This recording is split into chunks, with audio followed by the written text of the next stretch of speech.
मुंबई के इस्लाम जिमखाना में सरकार दो आलम सल्लल्लाहु अलैहि वसल्लम के जश्न विलादत के मौके पर प्रोग्राम का इनेकाद किया गया और इस प्रोग्राम में कैलीग्राफी का फन पेश किया गया और दरूद शरीफ फनकाराना नजराना पेश किया गया। प्रोग्राम का इफ्तिताह मौलाना मुईन मियां के हाथों हुआ और इस मौके पर रजा अकेडमी के सदर सईद नूरी और दीगर उलेमाए किराम मौजूद रहे।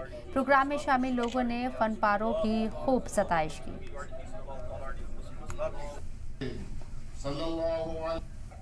देखिए, आज जो ये दुरूद पाक की खत्ताती का और कैलीग्राफी का जो प्रोग्राम रखा गया है, जिसको आलिमी तहरीक रज़ा अकेडमी ने रखा है, ये प्रोग्राम जो है ये पैगाम देना चाहता है कि 1500 साला जो जश्न विलादत रसूल है वो ज़ोर शोर से मनाया जाए और इस तरीके के प्रोग्रामात करके जो है नबी रहमत सल्लल्लाहु ताला अलैहि वसल्लम की बारगाह बेकस पनाह में खिराज अक़ीदत पेश किया जाए। मैंने कैलीग्राफी 2 साल पहले स्टार्ट किया।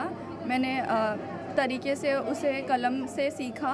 उसके बाद मुझे पहले से ही इंटरेस्ट था आर्ट एंड क्राफ्ट में, सो मैंने इसको कैलीग्राफी में कन्वर्ट किया एज फॉर डिस्प्ले एंड मुझे इसमें मास्टरी करना है। मुझे कुरान शरीफ लिखना है और वो इंशाल्लाह मैं सीखूंगी।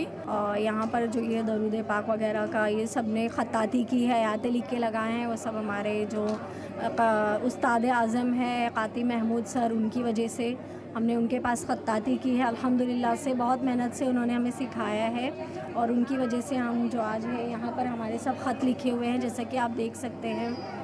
तो हम जो भी आज उनकी वजह से ही हैं, वो सर की वजह से उन्होंने यहाँ पे हमें दावत दी, इतनी मेहनत करवाया, हमने काम किया और यहाँ पर ये सब लगा है। ये आज फर्स्ट एग्जीबिशन है मेरा। मैंने आज का थीम था कि दुरूद शरीफ लिखना है, तो this both are my paintings. मैंने पेंडेमिक में स्टार्ट किया था, कोविड में हॉबी थी मेरी कि मैं पेंटिंग करूं। फिर बाद में मैंने कैलीग्राफी सीखा। उसके बाद फिर आज मुझे चांस मिला कि मैं आज मेरी पेंटिंग रख सकूं। मेरा गोल एम ये है कि फ्यूचर में मैं कुरान लिख सकूं इंशाल्लाह और पेंटिंग अच्छी से अच्छी बना सकूं।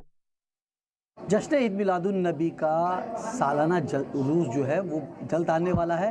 1500वां उरूज़ जो है मुंबई में बड़े हर्षोल्लास के साथ बनाया जाएगा। आज मुंबई के इस्लाम जिमखाना में खिताबत का जो प्रोग्राम है उसकी शुरुआत करी गई है और आने वाले वक्त में आप सल्लल्लाहु अलैहि वसल्लम की लेके जो तमाम चीज़ें हैं वो कहीं ना कहीं लोगों के बीच में लेके जाया जाएगा। और इसकी खिताबत का मकसद ये है कि लोगों के बीच तक आप सल्लल्लाहु अलैहि वसल्लम की जो दुरूद शरीफ है वो पहुँचे और कहीं ना कहीं किताबत जो है वो जो धीरे धीरे जो ख़त्म होती जा रही है उसको मोटिवेट करने के लिए यहाँ के बच्चे लोगों के लिए खास तौर पे ये प्रोग्राम रखा गया था। सलाम टीवी के लिए अमजद खान, मुंबई।